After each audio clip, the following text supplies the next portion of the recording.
नमस्ते सभी को। और आज हम शुरू करने जा रहे हैं 12वां अध्याय भगवत गीता का भक्ति योग।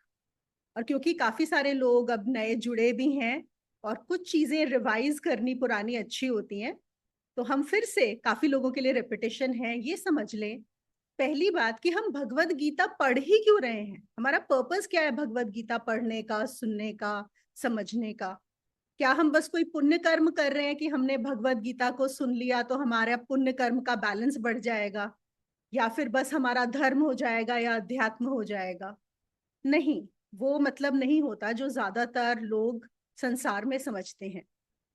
भगवत गीता का जो मेन पर्पस है वो है हमारे अंधकार को हटाना, हमारे अज्ञान को हटाना। जो हमने माना हुआ है कि मैं कौन हूं, जो हम इस शरीर और मन से तादात्म्य हुआ है, एक आइडेंटिफिकेशन हुई हुई है हमारी इतनी स्ट्रॉन्ग, उस चीज को हटाना। तो कृष्ण जो है अर्जुन को उसके सवालों के जवाब देते हुए, और दो अर्जुन ये सवाल पूछ नहीं रहा था शुरू में, लेकिन कृष्ण एक गुरु कोशिश कर रहे हैं कि उसे उस सत्य तक ले जाएं ताकि उसका सारा विषाद, उसके सारे कॉन्फ्लिक्ट्स, उसका सारा द्वंद्व समाप्त हो जाए। और फिर वो अपने कर्म, जो उसका एक योद्धा का कर्म है, क्षत्रिय का कर्म है, जो उसका धर्म है, वो उसको निभा सके। और हमारे लिए भी यही है कि जब हम इस संसार में जी रहे हैं, हम अलग अलग रोल्स निभा रहे हैं, अलग अलग कर्म कर रहे हैं, तो उनको हम बिना किसी कॉन्फ्लिक्ट के, हम लोग भी तो कितने कंफ्यूज रहते हैं, ऐसा करूं कि वैसा करूं, ये अच्छा है कि वो अच्छा है, ऐसा होना चाहिए या वैसा होना चाहिए, ऐसा क्यों हुआ, वैसा क्यों हुआ। कितने सारे सवाल, कितने सारे द्वंद्व हमारे यहाँ रोज चलते हैं हमारे दिमाग में। तो उन सवालों से हमें भी जवाब मिले, हम भी इंस्पायर हों कि हम अपने अज्ञान को दूर कर सकें। और पीछे अगर आप बोर्ड पे देखोगे आपको दिखाई दे रहा होगा, ये मैंने अभी परसों क्रिया योग क्लास ली थी उसमें शेयर किया था, तो मैंने इसको मिटाया नहीं इसीलिए कि देखो, ये जो ओवल बनाया है और ये जो 7 चक्र हैं हमारे, मतलब ये सीढ़ियां हैं हमारे एवोल्यूशन की। जब हम मनुष्य शरीर धारण करके आते हैं तो हमारा एक एवोल्यूशन होता है। हम सबको पता है कि हमें बढ़ना होता है, पहले हम पशु योनि में थे, अब मनुष्य योनि में आए हैं, और मनुष्य योनि में भी स्टेप बाय स्टेप हमें चढ़ना होता है। और जो मैंने थर्ड के ऊपर डाला हुआ है मटेरियल सक्सेस, वो क्या होता है कि जो संसार है वो हमें बस थर्ड स्टेप तक ही लेके जाना चाहता है। हमारा पूरा समाज, संसार का फोकस बस इतना है कि हमारे 1 2 3 सही रहे, उसको उसी से लेना है। और संसार अपनी जगह ठीक है, संसार यही करेगा, लेकिन यही कारण है जब हम देखते हैं कि संसार में इतनी प्रॉब्लम्स हैं, हर कोई दुखी है, हर कोई परेशान है, अभी तो वॉर चल रही है, क्लाइमेट चेंज चल रहा है, इतना कुछ चल रहा है। वो क्यों, वो सारी की सारी प्रॉब्लम्स वो इसीलिए है कि हम थर्ड पे ही अटके हुए हैं, हम थर्ड से ऊपर जाते ही नहीं। और एक और चीज है कि तीसरे से ऊपर जाना ये समाज का कार्य नहीं होता, ये एक कलेक्टिव चीज नहीं हो सकती। हम ऐसा नहीं सोच सकते कि हम पूरा देश, हम पूरा जो यूनिवर्स है या कॉन्टिनेंट्स हैं, उन सबको इकट्ठे हम बढ़ जाए। जैसे सपोज कोई टेक्नोलॉजी आती है, जब साइंस में कुछ प्रोग्रेस होती है तो क्या होता है कि वो सारे समाज को सपोर्ट करता है, जैसे कोई भी इस्तेमाल कर सकता है। अब फोन अगर आप देखोगे, हर किसी के पास फोन है, चाहे वो कितना ही गरीब हो और कितना ही अमीर हो, हर कोई इसका फायदा उठा रहा है। लेकिन अध्यात्म में अगर हमें जब 3 से ऊपर जाना होता है तो ऐसा नहीं होता कि ये एक सामाजिक गतिविधि है जहां पर सब लोग उस चीज का इस्तेमाल करके ऊपर उठ जाएंगे, ऐसा नहीं होता। एवोल्यूशन का प्रोसेस ही ऐसा होता है, एक पिरामिड शेप। आप सोच के देखो, पिरामिड में जैसे जैसे आप ऊपर जाते हो तो जो गणना है, जो गिनती है, वो कम होती जाती है, कम ही लोग ऊपर की तरफ जाते हैं। इसीलिए आध्यात्मिक जो आपकी गति है वो सिर्फ और सिर्फ आपकी इंडिविजुअल लेवल पे होती। इसीलिए हम देखते हैं बहुत कम लोग अध्यात्म की तरफ इंटरेस्टेड होते हैं, उनमें से भी कुछ लोग चलते हैं और उनमें से ही बहुत कम पहुंच पाते हैं। मतलब यही होता है। इसीलिए तो ये आपकी एक इंडिविजुअल एक्टिविटी है। और इसीलिए जो आप देखो, जो कृष्ण है अर्जुन को ज्ञान दे रहे हैं, सिर्फ अर्जुन को दे रहे हैं, वो सोचे अरे मैं इतना बड़ा ज्ञान दे रहा हूँ, इतना अच्छी चीजें बता रहा हूँ, क्यों ना ये सारे योद्धा जितने हैं, सारे के सारे तो कलेक्टेड है वहां पे, 5 पांडव, 100 कौरव, इतने सारे लोग, वो बोले चलो सबके सब आ जाओ, मैं सबको बताता हूँ ये बात, है ना। लेकिन नहीं, हर कोई सुनने के लिए रेडी नहीं है। इतना बड़ा ज्ञान सिर्फ अर्जुन को दिया जा रहा है ना। तो इसी से हमें समझना चाहिए कि वो इंडिविजुअल जर्नी है। तो जब एक जीव इस स्थिति में आता है, ये सोचता है कि बस बहुत हो गया, अब मुझे संसार में क्या हो रहा है ना वो नहीं चाहिए, मुझे संसार नहीं, मुझे यहां से अब ऊपर उठना है, मुझे कुछ और जानना है, तब हमारी आध्यात्मिक यात्रा शुरू होती है। और भगवत गीता हम इसीलिए पढ़ रहे हैं, ठीक है।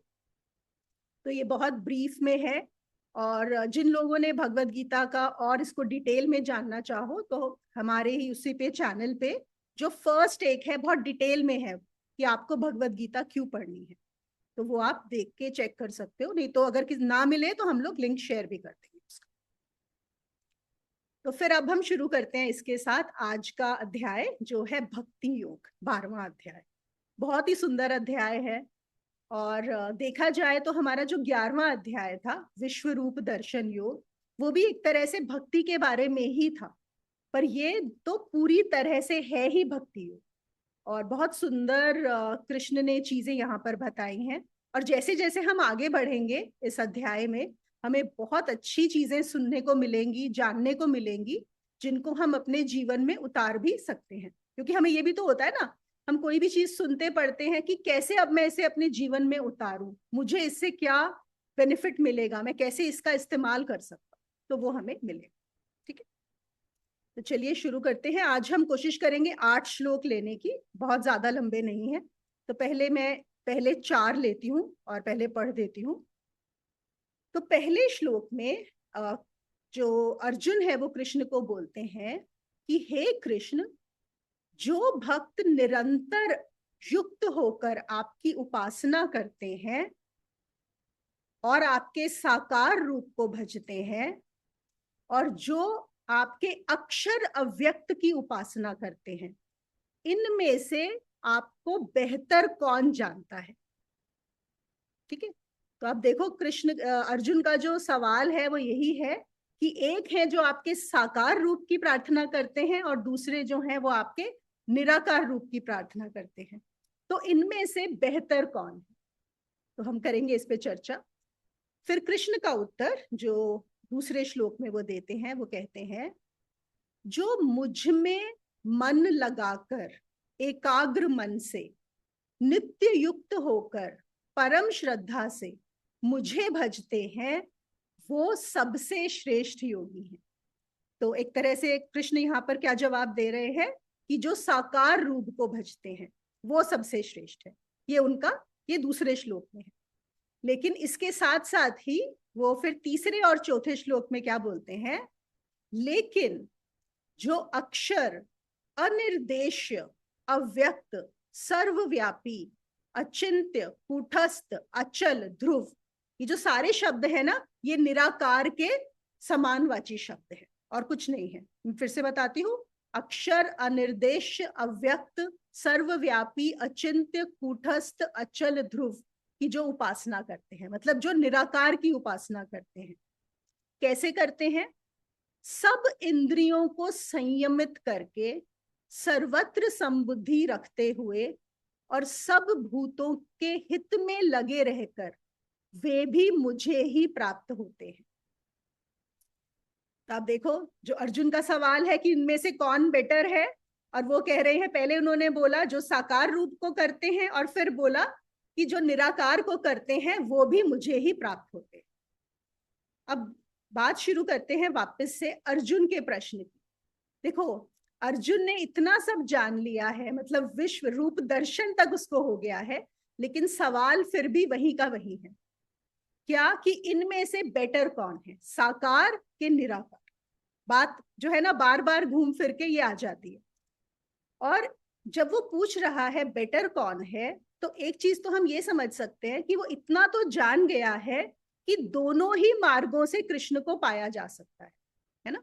वो ये नहीं पूछ रहा इनमें से कौन से पहुंचते हैं, ये उसका जवाब नहीं, सवाल नहीं है। वो कह रहा है कौन सा बेटर है। और हम ये भी सोच सकते हैं कि जब वो पूछ रहा है कौन सा बेटर है, मतलब मेरे लिए कौन सा बेटर है, मेरे लिए कौन सा बेटर हो। ठीक है। और ये हम सबका प्रश्न होता है जो चलता ही रहता है, मतलब इस प्रश्न का मैंने देखा है बहुत समय तक हमें ये लगता ही है कि हमारे लिए कौन सा वाला मार्ग जो है बेटर होगा। अगर हमें मार्ग क्लियर ना हो अपने लिए तो हमारे दिमाग में ये प्रश्न उठता ही रहता है। आई एम श्योर आप सबके भी किसी ना किसी के दिमाग में ये उठता होगा। और अगर अर्जुन के भी दिमाग में उठ रहा है कृष्ण को सामने पाते हुए भी, तो कोई बात नहीं है, इसमें कोई घबराने की बात नहीं। ठीक है। अब कृष्ण जो उसको जवाब दे रहे हैं, कृष्ण पहले क्या बोलते हैं कि जो एकाग्र मन करके नित्य मेरी ही जो उपासना करते हैं, देखिए वो शब्द बोलते हैं, जो भक्त मुझ में मन लगाकर, एकाग्र मन लगाकर नित्य युक्त होकर परम श्रद्धा से मुझे भजते हैं, वो ही सबसे श्रेष्ठ योगी है। अब ये जवाब किसको दिया जा रहा है? अब यहाँ पे ये मत समझ लेना कि इसका मतलब वो कह रहे हैं कि भक्त श्रेष्ठ है। ठीक है, हमें अच्छा लगेगा, हम बोल भी सकते हैं, लेकिन क्या कृष्ण का ये मतलब है कि भक्त श्रेष्ठ है? नहीं। अभी वो अर्जुन को जवाब दे रहे हैं। और अर्जुन को ये जवाब क्यों दे रहे हैं? क्योंकि अर्जुन ऑलरेडी जो वो हो चुका है 11वें अध्याय में, अर्जुन भक्त बन चुका है। देख रहे हैं आप ये बात? जब उसने कृष्ण का वो देखा जो रूप है, उसने क्या बोला कि अरे मुझे, मतलब मुझे तो पता ही नहीं था कि आप इतने बड़े हैं। वो पूरा विनम्र होके उनके हाथ जोड़कर गिर गया था, उनके पैरों में पड़ गया था, और उसने ये कर लिया था कि आप ही हैं, वो पूरी तरह से जान चुका है। तो इसलिए वो तो भक्ति उसकी हो ही गई है। और अगर वो भक्त बन चुका है, तो अगर कृष्ण सामने खड़े हैं और अर्जुन को बोलेंगे, तो वो यही इसीलिए बोल रहे हैं कि वो ऑलरेडी भक्त है, तो इसलिए उसके लिए भक्ति ही श्रेष्ठ है। तो ये हमारा जो सवाल है ना, ये क्यों? क्योंकि हमारी बुद्धि हमेशा चाहती है मुझे ना बेटर वाली चीज चाहिए, ज्यादा अच्छी वाली चीज जो है ना वो मुझे मिले। ऐसा नहीं होता। ठीक है ना? तो यहाँ पर जो श्री कृष्ण बता रहे हैं वो क्या कह रहे हैं कि भक्त भी मुझे ही पहुंचता है। और वो क्यों उसको बोल रहे हैं सबसे पहले भक्ति? यहीं पर सपोज अगर राजा जनक होते तो उनका जवाब उल्टा होता, उन्होंने पहले निराकार का बोला होता और फिर साकार का बोला होता। लेकिन क्योंकि यहाँ पर अर्जुन खड़ा है, इसलिए यहाँ पर पहले साकार की बात की। ठीक है, तो हम इसको और अच्छे से समझ लेते हैं।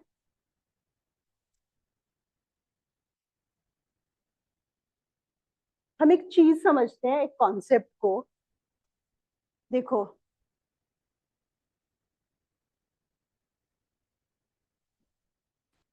एक तरफ है जीव, ठीक है, और दूसरी तरफ है परमात्मा।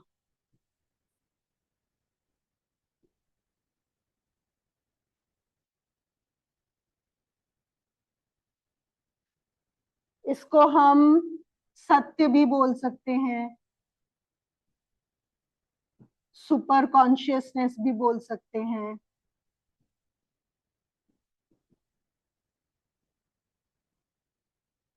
ठीक है, और ये जो बीच की जो आपको लाइन नजर आ रही है, इसको बोलेंगे ये दीवार है। किस चीज की दीवार है? अहंकार की।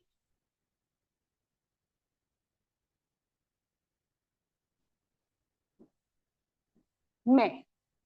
ठीक है, तो ये जीव है और ये परमात्मा है। अब ये हम सबकी कहानी है, हम इधर हैं और लेटर से सत्य उधर है, और ये जो दीवार है इसको क्रॉस करना है। इसको क्रॉस कैसे किया जाए? तो ये जो हमारा भक्ति योग का अध्याय जो हम कर रहे हैं, ये इसी पर है कि भक्त कैसे इसको क्रॉस करता है, और कोई और ज्ञानी या जो निर्विकार की साधना करता है वो कैसे इसे क्रॉस करता है। तो अगर हम देखें, एक पहले ना थोड़ा सा बेसिक समझ लेते हैं, फिर हम श्लोक लेंगे। जो भक्त होता है वो प्रेम में होता है। तो जो प्रेम होता है ना, वो क्या करता है? सीधा जंप मारता है, इस अहंकार की दीवार से जंप मार जाता है ऊपर। आप लोगों ने वो गाना सुना है, रिफ्यूजी मूवी का गाना है, पंछी नदियां पवन के झोंके, कोई सरहद ना इन्हें रोके, सरहदें इंसानों के लिए हैं, सोचो तुमने और मैंने क्या पाया इंसान होके, है ना। अब देखो, सपोज ये इंडिया है, ये पाकिस्तान है, लेट अस अंडरस्टैंड, ठीक है, और ये सरहद है, ये बाउंड्री है। अब यहाँ पे जो पंछी नदियां और हवा है, उनको कोई वीजा नहीं चाहिए, उनको कोई प्रॉब्लम नहीं है, वो सीधा जंप मार जाते हैं वहां। लेकिन जो इंसान है, हम जंप नहीं मार सकते, है ना। हमारे लिए क्या हो जाती है, ये बाउंड्री आ जाती है। तो जो जीव है, जब वो प्रेम में होता है, प्रेम या भक्ति, वो क्या करता है, वो सीधा इधर जंप मारता है। लेकिन अगर जीव इस्तेमाल करता है बुद्धि का, बुद्धि का, बुद्धि पहले तो बोलती है कि इसके आगे भी कुछ और है क्या। सबसे पहले तो बुद्धि प्रूफ मांगती है, क्या बोलती है, अरे इसके आगे कुछ है भी, क्योंकि उसको इसके आगे कुछ नजर ही नहीं आ रहा। उसको लगता है बस यही है, ये क्या है, मैं। उसको लगता है मैं ही मैं हूं, और तो कुछ है ही नहीं, तो वो यहीं पे अटकी रहती, जबकि प्रेम जंप मार के चला जाता। तो बुद्धि कैसे जा सकती है, क्या बुद्धि कभी नहीं जा सकती उधर, नहीं, बुद्धि भी जा सकती है। अगर बुद्धि इतनी तीक्ष्ण, इतनी तेज, इतनी शार्प हो जाए कि बुद्धि को ये रियलाइज हो जाए, क्या रियलाइज हो जाए, कि मैं जान नहीं सकती।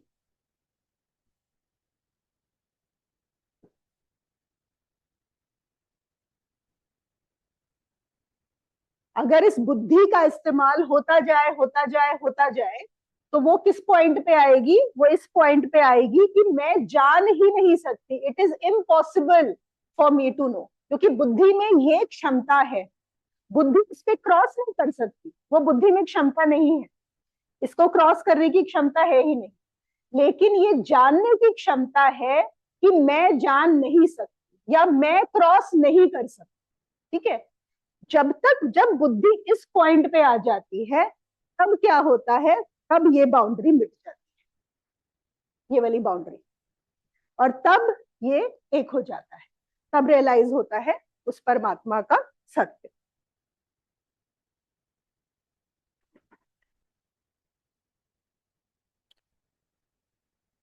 अब हम श्लोकों को और थोड़ा समझ लेते हैं।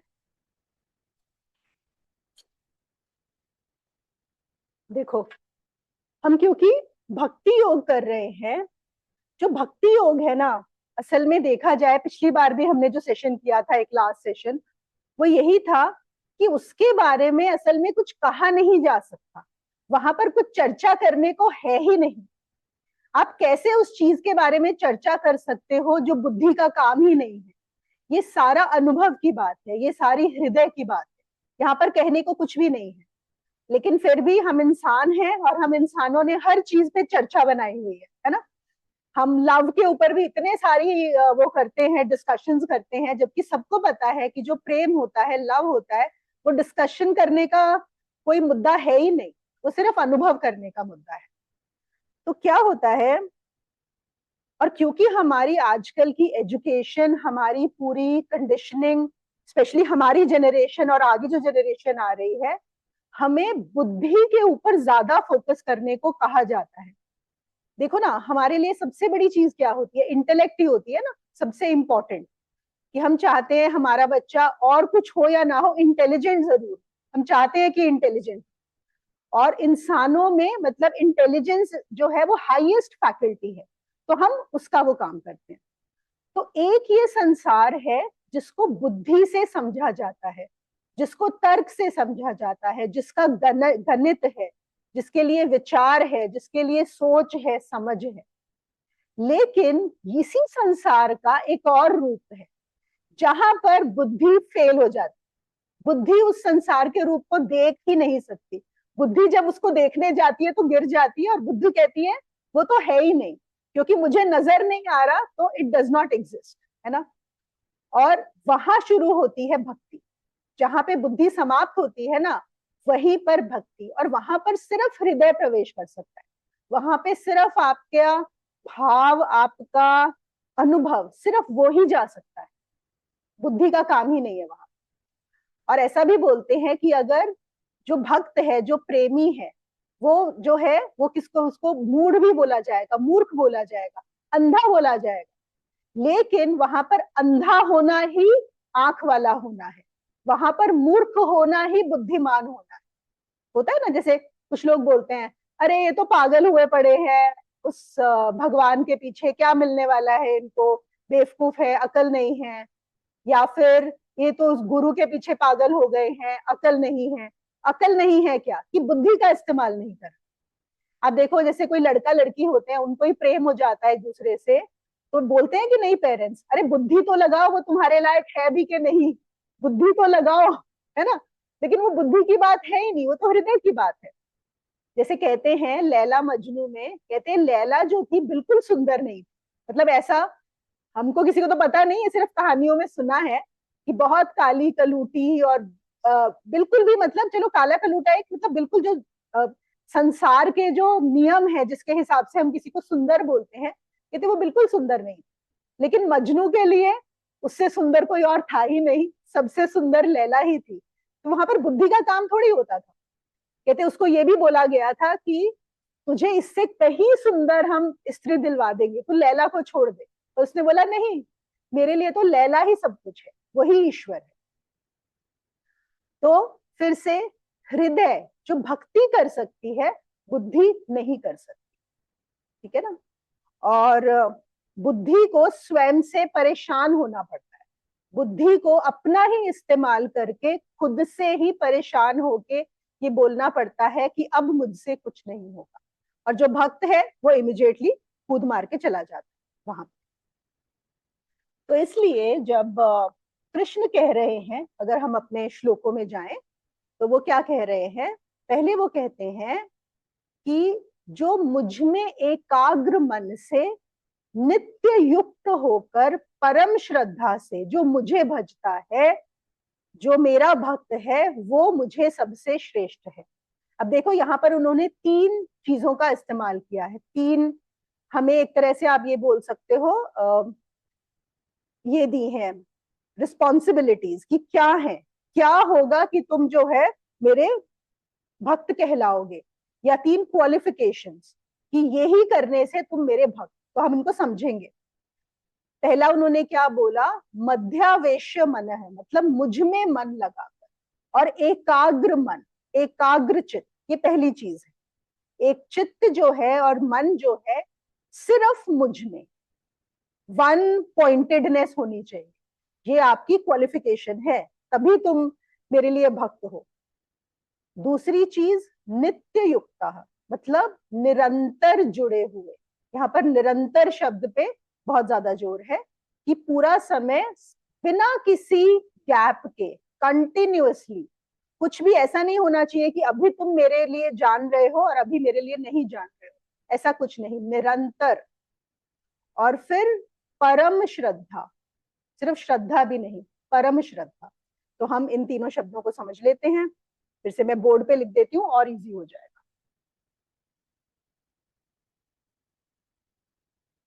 पहले है साकार,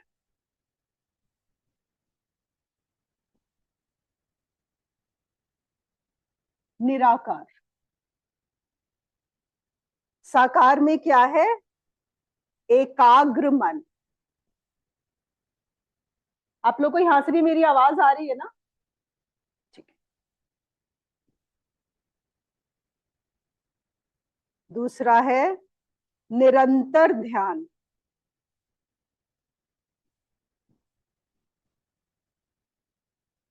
और तीसरा क्या था, अति परम श्रद्धा।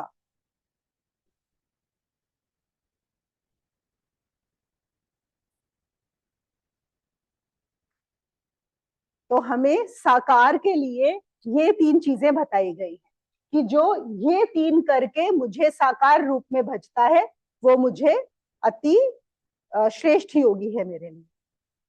फिर वो कहते हैं उसके बाद, और फिर हम इसको आगे और कर लेंगे, तीसरे और चौथे श्लोक में वो बोलते हैं, और जो अक्षर, अनिर्देश्य, अनिर्देश्य, अव्यक्त, सर्वव्यापी, अचिंत्य, कूटस्थ, अचल की उपासना करते हैं, मतलब जो निराकार की उपासना करते हैं, उनके लिए क्या होना चाहिए, उनकी क्वालिफिकेशंस क्या है? सब इंद्रियां संयमित संयमित होनी चाहिए सबसे पहले, सब इंद्रियों को जिन्होंने वश में किया है। फिर वो कहते हैं सर्वत्र समबुद्धि, मतलब even mindedness in all situations. और तीसरी चीज वो कहते हैं सब भूतों के जो हित में लगे। ठीक है, तो हम देख लेते हैं।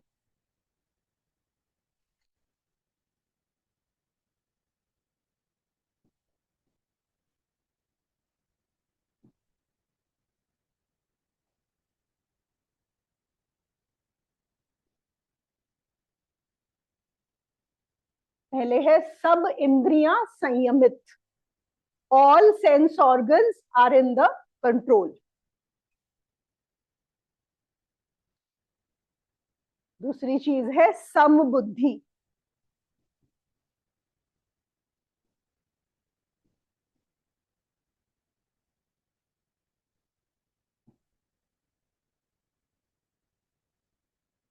Even mindedness, even mindedness in all situations.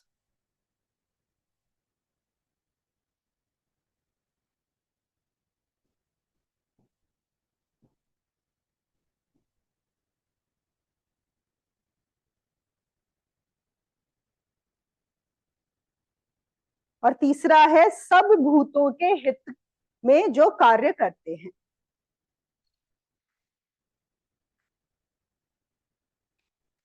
ठीक है, तो अगर हम देखें तो ये जो भी क्वालिफिकेशंस दी गई हैं ये काफी मुश्किल हैं, ये आसान नहीं है। लगेगा कि बड़ा आसान है कि हम साकार की पूजा करें या निराकार की पूजा करें, तो यहाँ पर वो बता भी रहे हैं कि साकार की पूजा करोगे तो तुम्हारे अंदर कौन कौन से गुण होने चाहिए, और निराकार की करोगे तो कौन कौन से गुण होने चाहिए। तो इनको समझ लेते हैं। सबसे पहले है एकाग्र मन, है ना, कि आपका जो मन है पूरी तरह से साकार में जो फर्स्ट है, वो सिर्फ वो कहते हैं मुझ में ही हूं। अब सोचने की बात है कि जो मन है, इसको समझते हैं, मन का जो धर्म है वो क्या है? चंचल होना, है ना। मन तो चंचल है, मन कभी हो सकता है कि एक ही चीज पे लगा रहे? Is it possible? पॉसिबल ही नहीं है, वो मन का नेचर ही नहीं है कि वो पूरा समय एकाग्र हो जाए। लेकिन एक बड़ी सुंदर चीज है जो हमारे अनुभव में भी होगी, कि जब भी हम किसी के प्रेम में पड़ते हैं तो हमारा मन एकाग्र अपने आप हो जाता है। Although it is very dynamic, but when we are in love, and love का मतलब ये नहीं है कि सिर्फ किसी लड़के लड़की से प्रेम है या किसी किसी भी चीज से। अगर आपको अपने काम से ही प्रेम है, जब हम किसको बोलते हैं जो स्वधर्म है, मतलब आपको अपने काम से इतना प्रेम है कि आप उसमें खो जाते हो, आपका मन हटता ही नहीं है वहां से, एकाग्र हो जाता है। जैसे ऐसा बोलते हैं आइंस्टाइन जो थे, वो कभी कभी जैसे बाथरूम में जाते थे तो घंटों बाथरूम में ही रहते थे। क्यों? उनको सपोज कोई दिमाग में एक सवाल आ गया तो वो वहीं पे लगे हुए हैं सुलझाने में। तो एक उनके जीवन का एक इंसिडेंट आता है, तो हमारे इंडिया के आप सबको पता है डॉक्टर राम मनोहर लोहिया, आप सबने नाम सुना होगा। वो आइंस्टाइन को मिलने गए थे। तो जब वो आइंस्टाइन को मिलने गए और टाइम लेके गए थे उनसे, अपॉइंटमेंट लेके, तो वो उस समय बाथरूम में थे। तो उनकी वाइफ ने बोला उनको बड़े आराम से, थोड़ा झिझकते हुए, कि देखिए वो ना बाथरूम में गए हैं। उन्होंने बोला हाँ ठीक है आ जाएंगे अभी। उन्होंने बोला नहीं, आपको पता नहीं है, जब वो बाथरूम में जाते हैं कह नहीं सकते कि वो कितनी देर में बाहर निकलेंगे वहां से। तो उन्होंने बोला कोई बात नहीं, मैं इंतजार करूंगा। 1 घंटा बीता, 2 घंटे बीते, 3 घंटे, 4 घंटे, और वो लेडी बार बार बोल रही थी कि प्लीज आप रहने दीजिए, कोई भरोसा नहीं है। उन्होंने बोला नहीं मैं वेट करूंगा। 5 घंटे, 6 घंटे के बाद आइंस्टाइन बाहर आए बाथरूम से, और इतने प्रसन्न, इतने प्रसन्न। उन्होंने बोला अरे एक प्रॉब्लम जो है मेरा बहुत टाइम से चल रहा था वो सॉल्व हो गया वहां। तो सोचो एक इंसान 6 घंटे बाथरूम में है, उसका एकाग्र मन है ना, वो और कुछ सोच ही नहीं रहा है। वो नहीं सोच रहा है कि बाहर एक कोई आया हुआ है जिसको मैंने अपॉइंटमेंट दी है, इंडिया से मिलने मुझे स्पेशली आया है, इतना बड़ा आदमी है, नहीं। वो ये नहीं सोच रहे कि 6 घंटे में तो हमारा खाने का ही टाइम हो जाता है दिन में, है कि नहीं, चाय का टाइम हो जाता है। ना उन्हें खाने की सुध है ना चाय की सुध है, वो उसी में घुसे हुए हैं। ये होता है एकाग्र मन। फिर वो कहते हैं दूसरी चीज कि निरंतर ध्यान। निरंतर, निरंतर मतलब कंटिन्यूअस, और कुछ नहीं। ये भी हम समझ सकते हैं कि जब किसी को किसी से प्रेम होता है, उसको सिर्फ वो ही ध्यान में रहता है। स्पेशली जब यंग उसमें जब आपका प्रेम होता है, ठीक है, चाहे वो हार्मोनल ही हो, लेकिन ये है कि जो लड़का है वो लड़की के बारे में ही सोच रहा है, और जो लड़की है वो लड़के के बारे में ही सोच रही है। हर चीज में वही नजर आता है।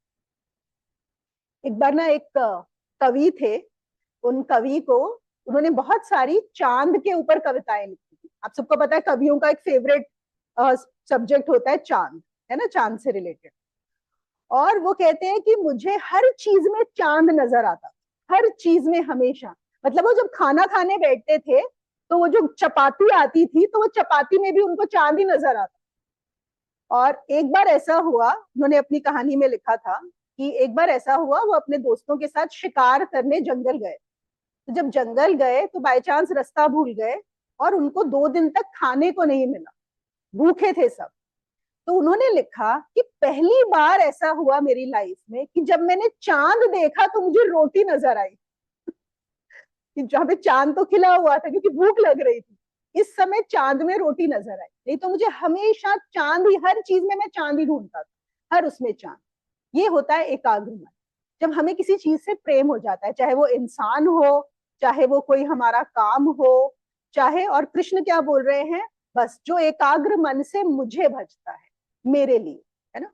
फिर आगे हम सीखेंगे कि ऑब्वियसली अगर हम कृष्ण के लिए नहीं, या किसी भी हमारी डेटी के लिए नहीं, तो हमें जिससे प्रेम है उसको ही अगर हम जो है परमात्मा का रूप दे दें, तो वही बात हो जाती है, तभी हो सकता है निरंतर ध्यान, है ना। और फिर वो कहते हैं आखिर में, अति श्रेष्ठ श्रद्धा या परम श्रद्धा से जो मेरे लिए ही करता है, वो मुझे बहुत प्रिय है। श्रद्धा से क्या मतलब होता है, देखो, श्रद्धा और विश्वास में फर्क होता है। ये दो शब्द इनको समझ लीजिए। जो विश्वास होता है वो हमें तर्क से आता है।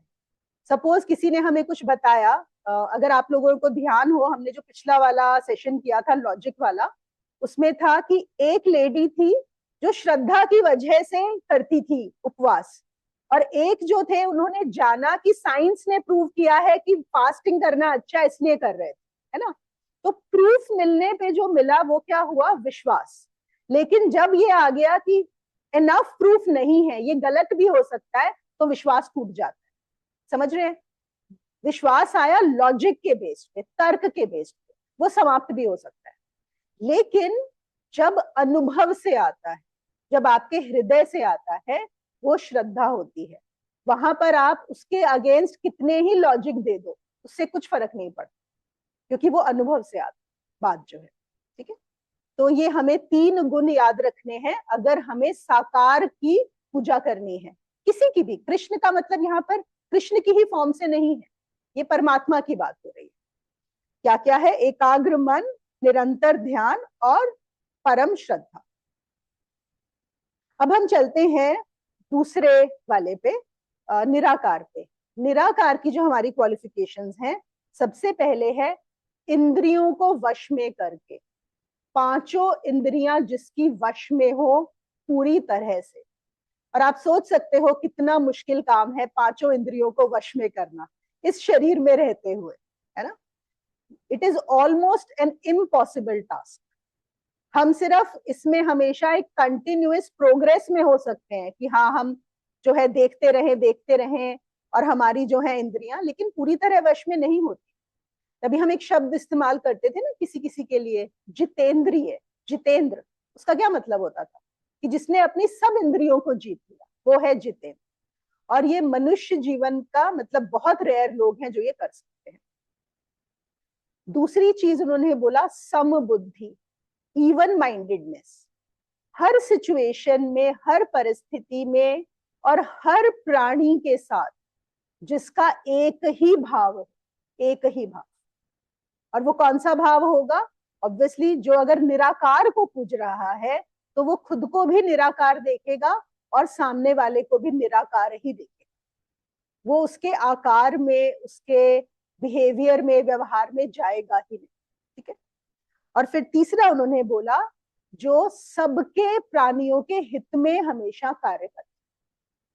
तो फिर हमें देखना है कि हम किस में फॉल करते हैं, हमारे लिए कौन सा बेटर है, साकार वाला कि निराकार वाला। ठीक है। इसमें कोई सवाल हो तो आप लोग बाद में पूछ लीजिएगा, लिख लीजिए अभी। उसके बाद कृष्ण, ये हुए हमारे 4 श्लोक। 5वें श्लोक में वो कहते हैं, ये बताने के बाद, कि निर्गुण मार्ग बहुत कठिन है। जो निराकार की साधना का मार्ग है, जो निर्गुण का मार्ग है, वो बहुत कठिन है। वो कहते हैं अव्यक्त में आसक्त वालों के लिए क्लेश अधिक है। क्यों? क्योंकि अव्यक्त की गति देहधारियों के लिए दुख से प्राप्त होती है। अब वो क्या बोल रहे हैं कि जिनका मन निराकार में लगा है उनके लिए मार्ग बहुत कठिन है, क्योंकि देह में रहते हुए ये बहुत ही दुखदायी काम है। देखो, रीजन उन्होंने बहुत सिंपल बताया है कि हम इस शरीर में रहते हैं, है ना।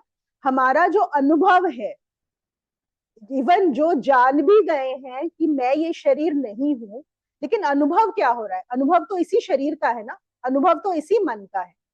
तो इस क्योंकि हमने ये देह धारण की हुई है, इसलिए देहधारी के लिए अव्यक्त निराकार की पूजा करना, निराकार को समझना बहुत ही कठिन मार्ग है। और ये कुछ ही लोगों के लिए, ये सबके लिए नहीं, ये ज्यादा कठिन है। वो एक एग्जाम्पल दे रहे हैं, बता रहे हैं। लेकिन इसका ये मतलब नहीं है कि ये मार्ग नहीं है और ये किसी के लिए भी नहीं। जो सही लोग हैं उनके लिए यही मार्ग है, उनको साकार का मार्ग नहीं जो है पॉसिबल होगा। ठीक है ना। हमारा जो शरीर है और हमारा जो मन है, वो हर चीज को रूप में ही देखता है ना, वो रूप की मांग करता है। क्योंकि जो इंद्रियां हैं उनका डिजाइन ही इस तरह से है कि वो रूप और आकार उसको देखती हैं। तो इसलिए बहुत मुश्किल है निराकार की साधना करना। और एक और होता है कि अगर हम जो भी हम होना चाहते हैं, जिसकी भी साधना करना चाहते हैं, वो हमें स्वयं भी होना पड़ता है। तो हमें भी निराकार ही होना पड़ेगा उस निराकार की साधना के लिए, तभी वो साधना हो सकती है, और जो बहुत ही मुश्किल है। ठीक है।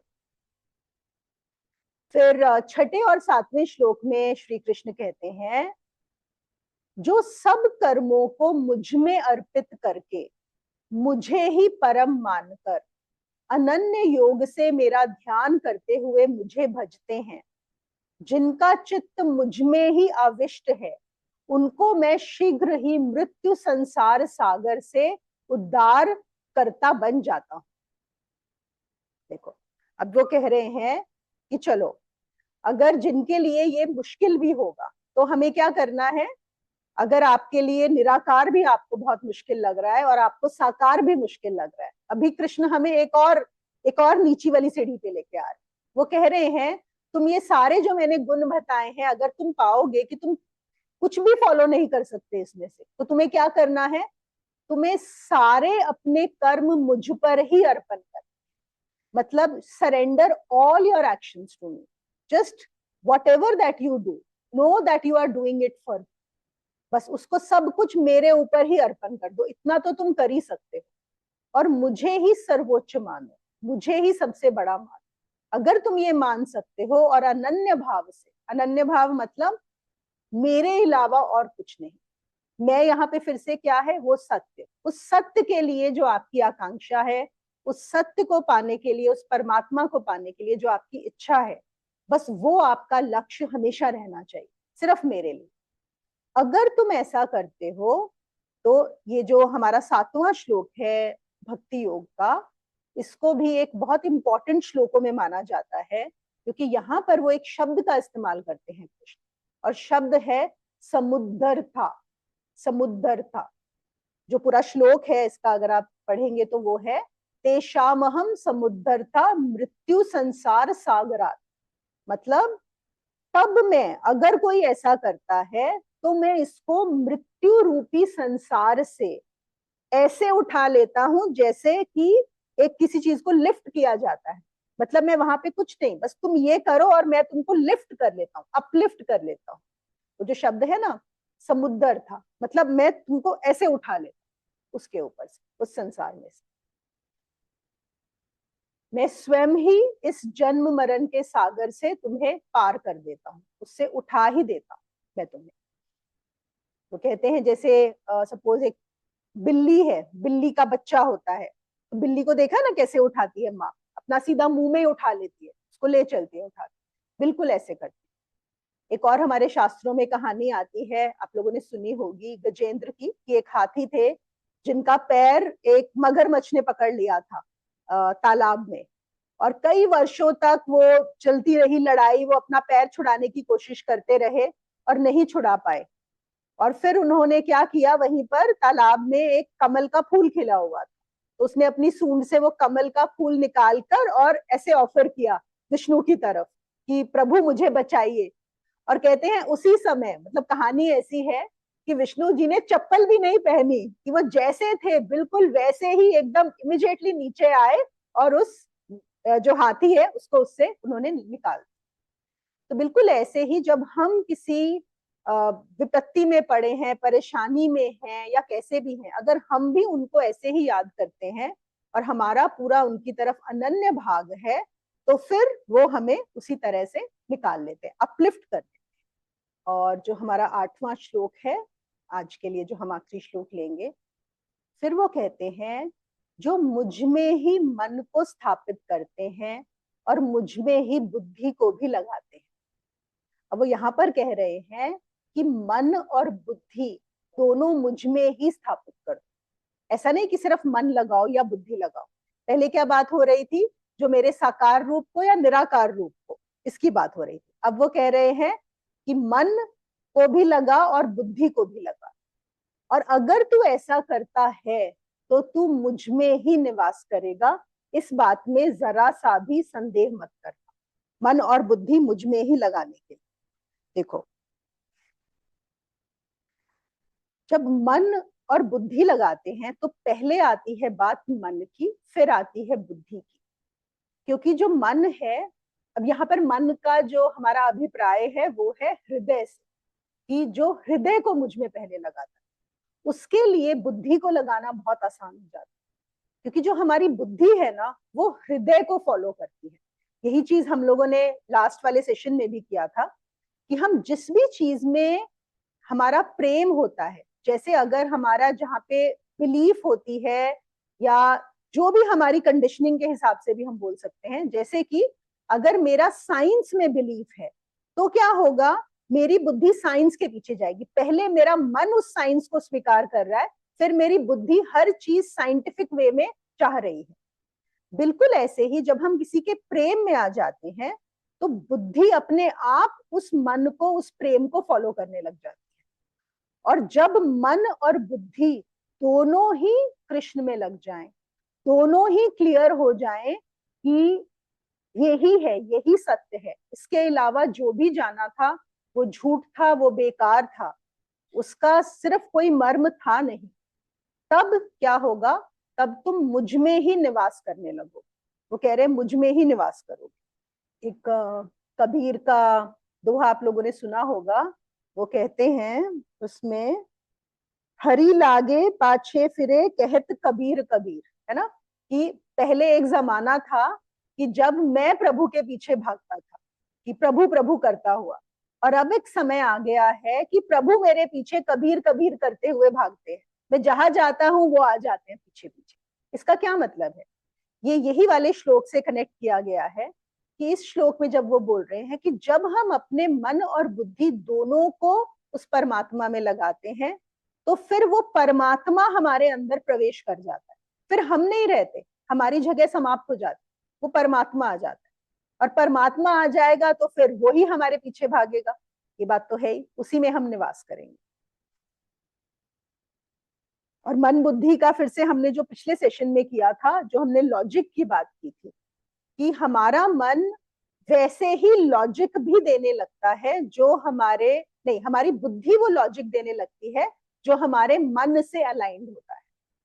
आप देखो, स्थिति वही होती है, एक ही, लेकिन हम उसी स्थिति में लॉजिक क्या लगाते हैं, ये पूरा हमारे भाव पर निर्भर करता है। जब हम किसी से प्रेम करते हैं, उससे कोई अगर गलती भी हो जाती है ना, तो हम उसको इमिडिएटली, हमारा ध्यान नहीं जाता कि उसने कोई गलती की है, या हमें लगता भी नहीं कि उसने गलती की है, या तो हमें लगता है अरे बिल्कुल, मतलब गलती से ही हो गया होगा, जानबूझ के तो सवाल ही नहीं है कि उसने करा होगा। या फिर हम किसी को सोचते हैं अरे इन्होंने ना किसी अच्छी चीज के लिए ऐसा करा होगा, है ना। या फिर हम अपने गुरु को अगर लगता है कोई चीज जब बुद्धि से मैच नहीं खाती, मेल नहीं खाती, तो हम बोलते हैं कि नहीं नहीं, ये गुरु ने ऐसा किया है तो उन्होंने किसी कारणवश किया होगा। जैसे आप सबको पता है, रामकृष्ण परमहंस को जब थ्रोट कैंसर हुआ था, इवन रमन महर्षि को हुआ था, तो उसका क्या बोला गया है सब भक्तों ने, कि इन्होंने ये दूसरों का अपने ऊपर ले लिया, है ना। अभी हमें नहीं पता एग्जैक्टली क्या हुआ है, क्यों हुआ है, ये तो भक्त की श्रद्धा है, ये तो आपका लॉजिक है। ऐसे ही बोलते हैं कि एक बार एक आश्रम था, वहां पर एक गुरुजी को एक शिष्य जो है, बहुत, वो उनका शिष्य जो था बहुत ही प्रिय था। तो एक बार वो जो शिष्य है, गुरुजी कहीं बाहर गए हुए थे और उस शिष्य ने शराब पी ली, जो उनका प्रिय शिष्य था। तो जो बाकी शिष्य थे वो बड़े खुश हुए कि अच्छा, अब देखो, अब इसकी जो है हम शिकायत लगाएंगे, अब इसको निकलवाते हैं आश्रम से, इसने बहुत मजे ले लिए। तो गुरुजी जैसे ही आए, सब दौड़े दौड़े गए। उन्होंने बोला कि आपको पता है कि आपका जो है ये वाला शिष्य, आप इसको इतनी इंपॉर्टेंस देते हो, और ये शराब पीकर ध्यान कर रहा था। तो गुरुजी बोले, अरे वाह, मैं तो धन्य हो गया। कहते तुम लोग जो है, तुम तो नॉर्मल केस में भी ध्यान करना भूल जाते हो, वो शराब पीकर भी ध्यान कर रहा है, क्या बात है, मैं तो धन्य हो गया। तो वही बात है ना कि लॉजिक हम कैसे लगाएंगे, वो हमारे ऊपर है। तो बुद्धि जो है वो हृदय को फॉलो करती है। तो पहले हृदय को लगाना है, और फिर जो है उसके बाद बुद्धि को लगाना है, फिर उसी में ही रहा जाए। ठीक है। तो ये थे हमारे आज के 8 श्लोक, जिसमें हमें साकार और निराकार के बारे में बताया गया है, और वो गुण बताए गए कि हम ये गुण कर सकते हैं या नहीं उसी में। लेकिन ये गुण का भी सोच के ऐसा मत सोच लेना कि अरे हम तो इसके किसी लायक है ही नहीं, हम कैसे करें, क्योंकि इसके आगे भी कृष्ण बताएंगे कि अच्छा ये भी नहीं कर सकते। वो आपको उस स्टेप तक ले जाते हैं जहां पे आपको लगेगा कि हाँ, ये तो मैं कर सकता हूँ, ये मेरे हाथ में है ना। वो छोड़ते नहीं है। और यही एक डिफरेंस है हमारे श्री कृष्ण जैसे गुरु में, और एक अगर हम बोले अष्टावक्र जैसे गुरु में। अष्टावक्र जैसे गुरु जो हैं वो बोलेंगे ये समझ में आती है बात तो ठीक है, नहीं आती तो bye bye tata, okay, that's it, बस इतना, यहीं पे बात होगी। लेकिन कृष्ण एक ऐसे गुरु हैं जो यहाँ भी जाते हैं, फिर और नीचे जाते हैं, फिर और नीचे जाते हैं, फिर और नीचे जाते हैं। वो नीचे जाते जाते हैं, जाते जाते हैं, जाते रहते हैं, जब तक कि तुम हाथ में ना आ, छोड़ते नहीं। चलिए, आज का जो ये है, हमारे श्लोक यहीं पे समाप्त करते हैं। अब हम क्वेश्चन आंसर्स ले लेंगे। I was not understanding that, Monica. When you say Nirankar and Sakar, do you mean pseudo and real? No no no, it is not. Then निराकार और साकार में सूडो एंड रियल नहीं है। सूडो एंड रियल निराकार में भी दोनों हो सकते हैं, और साकार में भी हो सकते हैं। you say Sakar means the form, right? Yes yes, form. हाँ, The first one where you said Vishwas, Tark and logic. So the faith followed by belief and then logic, right? Sorry, say that again, where was तो this? First part में qualities में आपने जो बताया, you said विश्वास, हाँ, तर्क, we correct said. Correct. So you mean to say faith, belief and then logic. Faith, belief, logic, correct. First comes faith, right? Yes, Okay, yes. got it. So that, okay, let me just differentiate. I'm not sure if I got you correctly, Swati. I'm saying एक होता है श्रद्धा और एक है विश्वास। हम श्रद्धा is when it comes through your heart, when it comes through your experience, it is not coming from logic, then that stays with you. But if first you have heard some logic and then you are believing in something, that is where you are forming a belief that is likely to break, because logic can be given in the opposite manner also. So आज कोई तुमको A logic दे रहा है जिससे तुम्हें लग रहा है कि ये सही है, कल को कोई तुम्हें B लॉजिक देगा और प्रूव कर देगा कि ये गलत है. That means the logic will be supporting the decision. Absolutely, exactly. Okay, got The it. logic is supporting the decision. So what comes through logic will eventually fail you. That is why वो क्या बोल रहे हैं कि जो श्रद्धा से है, उन्होंने विश्वास की बात नहीं, तो श्रद्धा और परम श्रद्धा, इसका यहाँ पे बहुत इंपॉर्टेंस है, इस पर्टिकुलर वर्ड का इस्तेमाल. Thank you. Yes. मेरा है हाँ जी, नहीं मेरा है. हाँ बोलो. जैसे भक्त होता है उसका तो सभी काम मन दिल हृदय से हुए, मन से हुए, बुद्धि भी उसके पीछे लगी, ठीक है ना. उसे तो बस उसके मन में वो प्रेम आ गया, तो प्रेम के पीछे ही वो सब चीजें हैं उसकी, कोई लॉजिक नहीं, कोई कुछ नहीं, सिर्फ प्रेम भाव, ठीक है. तो जो ये निराकार या ज्ञान मार्गीज होते हैं, तो इनका मन बुद्धि के पीछे भागता है फिर. बिल्कुल बिल्कुल. मतलब इनकी बुद्धि कहेगी कि मुझे तो लॉजिक चाहिए इस चीज का, ऐसे क्यों मैं मान लूं, तो मन भी वहां जाएगा, ठीक है. करेक्ट. तो जब लास्ट में इनकी बुद्धि को वो लॉजिक मिल जाता है कि मैं वहां तक जा ही नहीं सकती, तो फिर मन भी वहां यही मान लेता है कि नहीं, हम नहीं जा सकते. तो बुद्धि और मन दोनों गिर जाते हैं. बुद्धि दोनों गिरती है. देखो, बुद्धि जो है वो मन का ही हाईएस्ट रूप है. हाईएस्ट. यहाँ पे लेट अस हाँ डिफरेंशिएट जी. मन और हृदय में, है ना. तो एक हम बोल रहे हैं कि हृदय की बात, जो हृदय की बात है वो इवन मन के भी बियॉन्ड है. हाँ, वो वो प्रेम की भाव है बात ना. है. प्रेम आता है वो हृदय से आता है, वो मन से नहीं हृदय से आता. आता है. वो हाँ, अंदर से आता है, जिसको अंदर बिल्कुल. वाला अंतःकरण बोलो या करेक्ट. अंदर से जो आता है हाँ. एक्चुअल में. तो वो बुद्धि से जाते हैं. और बुद्धि क्या बोलती है, देखो एक और चीज है बुद्धि. जब तक तुम बुद्धि का इस्तेमाल करोगे तब तक अहंकार बना रहेगा, क्योंकि बुद्धि तो मैं हूं ना. हमारी तुम देखो ना, सबसे ज्यादा ईगो किन में होती है, जो इंटेलेक्चुअल्स होते हैं, इंटेलेक्चुअल लोग होते हैं, है ना. क्योंकि मेरी बुद्धि, मैं ऐसा सोचता, मैंने इसको सॉल्व किया, मेरी प्रॉब्लम सॉल्विंग एबिलिटी, मैं ये कर सकता हूँ. तो बुद्धि तो रिवॉल्व ही मैं के अराउंड है. तो इसलिए वो मैं तो हटता ही नहीं है उसका. लेकिन अगर बुद्धि वो इतनी तीख, मतलब जैसे हम बोलते हैं आइंस्टाइन को भी अगर हम बोलते हैं, कहते हैं उन्होंने भी आखिर में ये जान लिया था, उनके भी जो लास्ट के जो हैं वो भी ये समझ गए थे कि नहीं समझा जा सकता. सोक्रेटिस की जब हम बात करते हैं, मतलब बुद्धिजीवियों में, तो इतने हाई लेवल के बुद्धिजीवी थे और उन्होंने आखिर में यही जाना कि कुछ नहीं जाना जा सकता, लेकिन बुद्धि से जाना. फिर बुद्धि गिर गई. औरों का छोड़ो, आपको पता है चैतन्य महाप्रभु, जिनको हम भक्त के लिए, भक्ति के लिए सबसे ज्यादा याद करते हैं, बट असल में वो बुद्धिजीवी थे.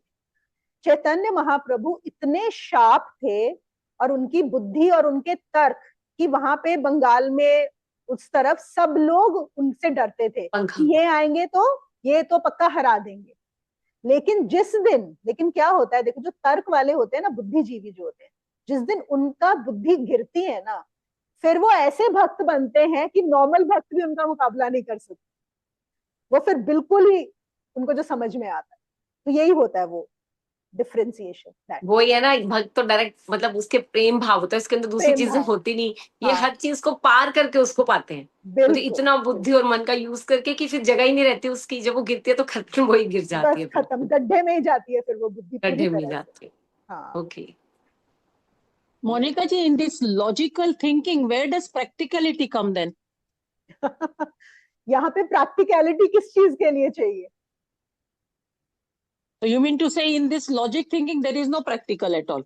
No, logic is very practical. It is used for the, जो हमारी सोशल लाइफ है, जो हमारे सर्वाइवल मोड में जो हमें कुछ भी करना है, चाहे हमें अपना खाना बनाना है, so there is logic which is required. हमें अपने घर में कैसे रहना है, हमें अपनी जो जॉब करनी है, उन सब चीजों के लिए लॉजिक इज वेरी सफिशिएंट.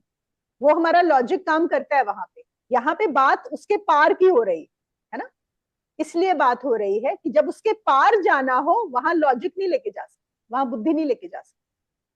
तो हमने जो सबसे पहले बात क्या की थी कि इस वर्ल्ड में थ्रू बुद्धि, what is the highest that we can achieve, we can go to the third step, the third level, the Manipura chakra, the material success. आप नाम पैसा और शोहरत और पावर, है ना, ये सब पा सकते हो। वो आपको लॉजिक दिलवा देगा, जो जितना अच्छा लॉजिक देगा वो उतना ज्यादा अच्छा माना जाएगा, सक्सेसफुल माना जाएगा।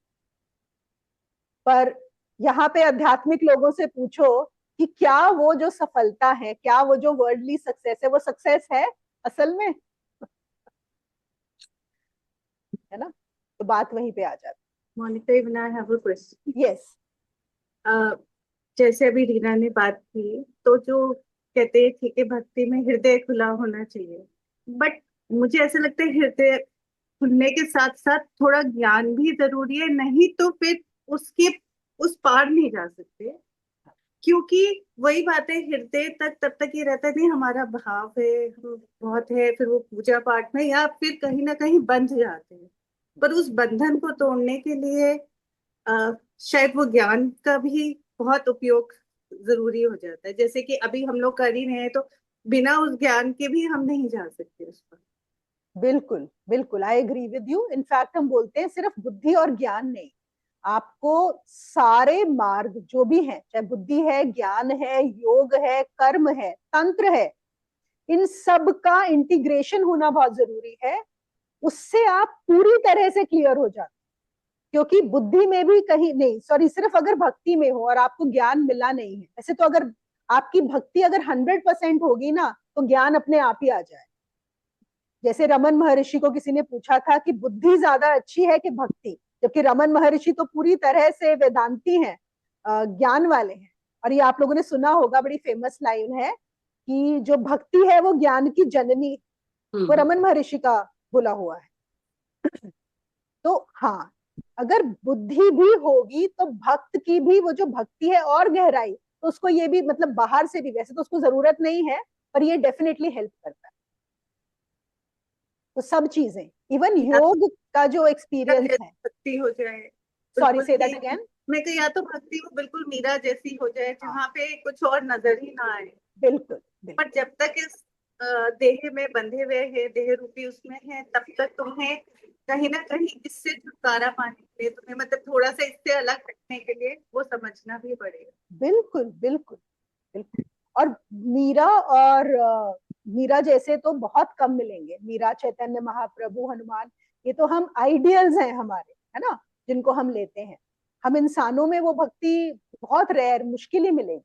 तो इसलिए हमारे लिए ज्ञान भी जरूरी है, भक्ति भी जरूरी बिकॉज अगर आप देखो तो सब अपने को मतलब मोस्टली अगर आप किसी से भी मिलोगे तो सब कहते हैं हाँ मतलब भक्त तो सब हैं, है। And they have like real devotion, चाहे किसी अपने इष्ट के लिए हो, अपने किसी के लिए भी हो, बहुत ज्यादा है सब में। Correct correct. मोनिका जी, कर्म करना भी तो एक प्रकार की भक्ति हुई ना? देखो, कर्म किस भाव से कर रहे हो।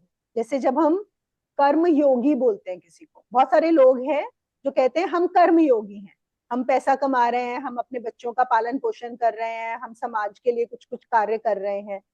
लेकिन आपका सेंटर किधर है? आप ये सोच रहे हो ये मैं हूं, ये मेरा कर्तव्य है, ये मुझे करना है, वो कर्म योगी नहीं हुआ। कर्म योगी वो होता है जो सारे कार्य ये जानते हुए करता है कि वो करने वाला है ही नहीं। जब कर्तापन हट जाता है तब असली कर्मयोगी होता है। तो फिर बात वहीं आ जाती है घूम के, है ना।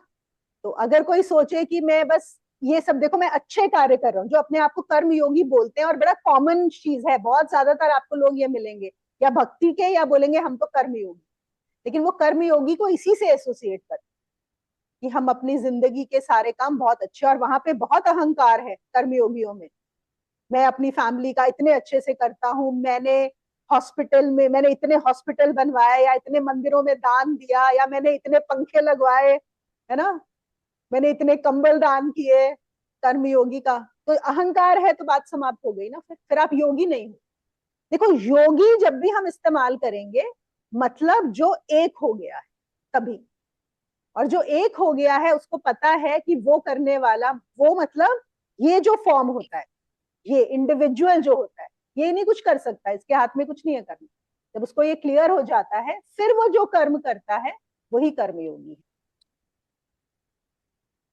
तो अगर हम असली मायने में देखें तो मीरा जो है वो सिर्फ भक्ति की नहीं है, वही असली कर्म योगी है, वही असली ज्ञान योगी है, सब कुछ वही है। दीदी इसमें हम नरसिंह मेहता जी, गोपाल भट्ट जी इतने बड़े बड़े भक्त हुए हैं, मतलब जिनको मुझे लगता है ज्ञान की वो भगवान ज्ञान थे, उनको बस एक ही धुन थी कि हमने प्रभु को पाना है। तो नरसिंह मेहता जी की तो इतनी सुंदर स्टोरी है, उनके वाइफ बच्चे बाद में डेथ भी हो जाती है, बट वो निरंतर ध्यान में लगे रहते थे। उनका भात भरना था, उनको विश्वास था कि प्रभु आएंगे, बट वो आप पूरी श्रद्धा की बात कर रहे हो ना, मैं डाउट बिल्कुल का सवाल ही नहीं था। बिल्कुल तो बिल्कुल। इतने बड़े बड़े भक्त हुए ना, उनको ज्ञान आए ना आए उनको कोई फर्क ही नहीं पड़ता, मुझे लगता है सिर्फ उनको प्रभु चाहिए। और देखो हम ये बोलते हैं कि ये यात्रा तुलसीदास भी जी सिर्फ भी, तुलसीदास का भी ये कहेंगे, हाँ हाँ, और ये तुलसीदास जी। यात्रा हमें जो नजर आ रही है कि चाहे हमें कोई भक्त नजर आ रहा है या ज्ञानी नजर आ रहा है या योगी नजर आ रहा है, ये सिर्फ एक जन्म की यात्रा एक नहीं है। जन्म की, हाँ हम तो जी, सिर्फ एक चैप्टर देख रहे हैं उनकी इतनी लंबी श्रृंखला से, है ना। बिल्कुल। तो ये सब है, नहीं, ये जान के भक्त चलो सब कुछ सब साथ में होता है, सारे पांचों मार्ग चलेंगे साथ में, एक कोई और अकेला जो नहीं। भक्त होता है, भक्त मतलब जो समझा जाता है, जैसे मैं अपना, तो कुछ भी नहीं जानता, वो तो बस ऐसे ही प्रार्थना करता है। जो लाइंस भी हैं ये, नहीं मोहि ज्ञान बुद्धि है मन में, ज्ञान भी नहीं है बुद्धि भी नहीं है, सब जानत हो अपने मन में, रूप चतुर्भुज करके धारण, कष्ट मोर अब करो निवारण, हे श्री मेरे कष्टों को दूर कर दो। उसके पास तो कुछ भी नहीं होता। हाँ, लेकिन देखो बस यहाँ पे सब कुछ सही था, वो जो है ना मेरे कष्टों को दूर कर दो। हाँ, मतलब ये तो है, भक्त तो भाई प्रार्थना करता है, ये नहीं नहीं, मतलब वो तो बात है ठीक ही है, है। लेकिन मैं बोल रही हूँ कि भक्ति वो बात भी सही है, लेकिन भक्ति का क्या है कि तुम्हारे तुम्हारे दिए हुए कष्ट भी प्रसाद है मेरे लिए, अब कष्टों का भी हाँ, सवाल नहीं नहीं रहा। नहीं, तो देखिए, हमेशा प्रार्थना, ये तो मैंने आपको लाइन बताई, ये हाँ जी। उसकी है, हाँ। चालीसा की लाइंस हैं ये तो। हम्म। हमेशा यही होता है कि भगवान कष्टों को तो जो देना है वो देना ही देना है, उसको सहने की क्षमता दे दे, बस मांगता इंसान यही है कि तो उसको वही, किस तरह से मैं बेरअप कर सकूं अच्छी तरह से। नहीं नहीं, बिल्कुल बिल्कुल, देखो जब हम मार्ग पे हैं, हम कोई पहुंचे थोड़ी हैं, जो मार्ग पे हैं तो हम यही बोलेंगे कि हमारे कष्टों को दूर कर दो या हमें जो भी तुम्हारा वो हो, तो ये हमारा मार्ग चल रहा है। लेकिन भक्ति कब होती है असली? अब जैसे मीरा है, फिर से एग्जाम्पल देखो, हमें जब भी हम एग्जाम्पल लेंगे तो हमें एक आइडियल ही लेना पड़ेगा उसमें, कि उन्होंने जहर का प्याला भी आया तो उन्होंने बोला तेरा प्रसाद है, पी लिया, कि ये भी है, ये भी तेरा प्रसाद। बिल्कुल अब जो है वो एक्सेप्टेड है, और जिस एक्सेप्टेड, दिन ये हो गया कि जो है वो मुझे मंजूर है, ये भी तो हमारे है ना, जो तेरी मर्जी वो मेरी मर्जी, मेरी जिसमें मर्जी। तू राजी उसमें मैं राजी, ऐसे बहुत सारे हमारे यहाँ बहुत अच्छे अच्छे से बहुत सारे हैं, बहुत सारे। तो बात वो आ जाती है। तो दीदी बुद्धि से भी समझ तो वही आता है कि असल में बुद्धि काम ही नहीं कर सकती। बस यही समझ सकती है बुद्धि, इतना ही, तब तक तो हम हाँ, बुद्धि को बहुत इंपॉर्टेंस देते हैं ना। तो तो उसके बाद भी वही भक्ति और वही सरेंडर ही आता है उसके बाद भी। बस बिल्कुल, और जो पहले जिसका हो चुका वो सीधा जंप मार देता है ना, जो मैंने दिखाया था, जो प्रेमी है वो जंप मार लेता है। और जंप का क्या मतलब है, देखो वही जो तेरी मर्जी। अब देखो फिर से हम एक एग्जांपल लेते हैं जो मैंने इंडिया पाकिस्तान का लिया, ठीक है, इसको लिटरली मत ले लेना। अब इंडिया पाकिस्तान के बीच में जो बाउंड्री है, वैसे तो एक ही है ना इंडिया पाकिस्तान, नीचे जमीन तो एक है, बाउंड्री तो हम ही ने बनाई है ना। अब ये मान के देखो कि सपोज करो इंडिया एक इंसान है और जो पाकिस्तान है वो भगवान है, ठीक है, और बीच में बाउंड्री है, वो बाउंड्री किस चीज की है? अहंकार। अब इंडिया क्या बोलता है? पाकिस्तान को ये करना चाहिए, पाकिस्तान बोलता है इंडिया को ये करना चाहिए।